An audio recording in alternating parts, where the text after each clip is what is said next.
Tapi ketika muslim menuntut haknya, seakan-akan mereka bukan manusia.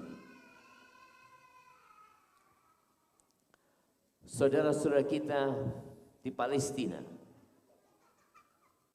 sejak tahun berapa mereka seperti itu? Lama. Sejak tahun 48 kira-kira. Hari demi hari mereka semakin dikucilkan. Mereka ditindas. Yang jelas ada permainan. Yang permainan itu dikerjakan oleh pembesar-pembesar yang ada.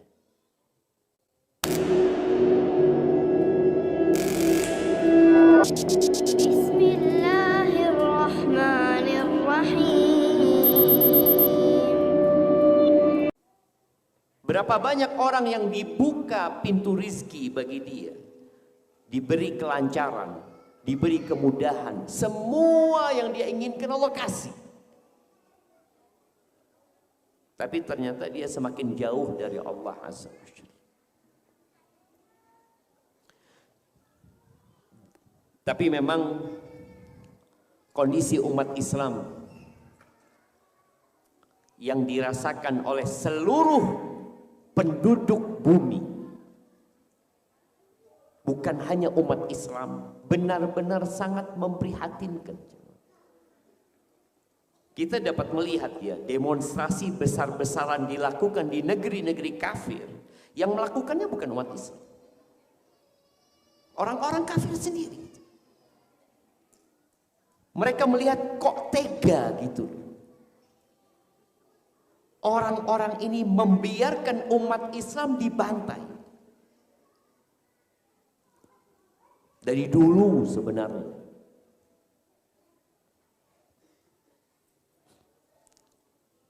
Bosnia ketika dihabisi oleh Serbia. Tahun berapa? 95, 96. Ana waktu itu dapat surat yang disembunyikan sama ibu Ana.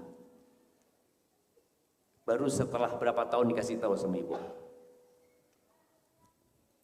Surat itu ajakan untuk menolong saudara-saudara di Bosnia. Engkau tertarik? Mau dikirim. Tapi karena ibu Ana khawatir anaknya yang masih muda ini berangkat, surat itu disembunyikan. Selesai urusan Bosnia. Urusan Rohingya. Muncul beberapa tahun ini karena adanya media massa sekarang yang bisa memblow up berita-berita yang dahulunya berita itu dikuasai oleh penguasa. Jadi informasi yang disampaikan kepada masyarakat itu adalah informasi yang diinginkan oleh penguasa. Sehingga banyak orang nggak tahu. Ketika Ana hidup di Madinah, Ana banyak berinteraksi dengan orang-orang Burma. Mereka mengatakan orang Burma. Ternyata mereka orang Rohingya. Yang sudah sejak tahun 70-an mereka itu tidak diakui sebagai penduduk Myanmar. Sampai hari ini. Jadi mereka itu menjadi masyarakat bumi yang tidak punya kewarganegaraan. Jadi mereka bingung mau kemana mereka. Mau ke Indonesia bukan warga Indonesia. Banyak di antara mereka hijrah ke Bangladesh, mereka bukan warga Bangladesh. Sedangkan negeri tempat mereka lahir, tempat buyut mereka lahir, itu tidak mau mengakui mereka sebagai warga negaranya atau Burma.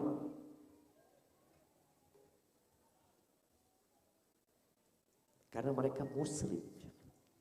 Bas itu. Baik, saudara-saudara kita di Cina, yang ternyata warga muslim di situ banyak. Tapi karena negaranya komunis, sekali lagi tadi, informasi yang keluar itu adalah informasi yang diinginkan oleh penguasa. Bahkan sejarah pun yang membuat siapa? Penguasa. Maka nggak diketahui kondisi umat Islam di sana. Yang puasa nggak boleh, pakai jilbab nggak boleh. Di saat dunia menjunjung tinggi yang namanya hak asasi manusia. Tapi ketika muslim menuntut haknya, seakan-akan mereka bukan manusia. Saudara-saudara kita di Palestina, sejak tahun berapa mereka seperti itu? Lama. Sejak tahun 48 kira-kira. Hari demi hari mereka semakin dikucilkan. Mereka ditindas. Yang jelas ada permainan. Yang permainan itu dikerjakan oleh pembesar-pembesar yang ada di muka bumi ini. Yang jadi pertanyaan, kenapa Allah nggak nolong? Kenapa Allah nggak kesian sama mereka? Kita kalau melihat binatang, domba, ada domba yang lemah yang ditanduk sama domba yang kuat, kita bantuin kan? Kadang-kadang kita ngelihat kucing berantem, yang satu kalah karena dia lemah, kita berusaha untuk memisahkannya. Ayam pun seperti itu. Tapi pertanyaannya loh, kenapa Allah biarkan? Bukankah Allah itu Ar-Rahman, Ar-Rahim? Ada apa sebenarnya?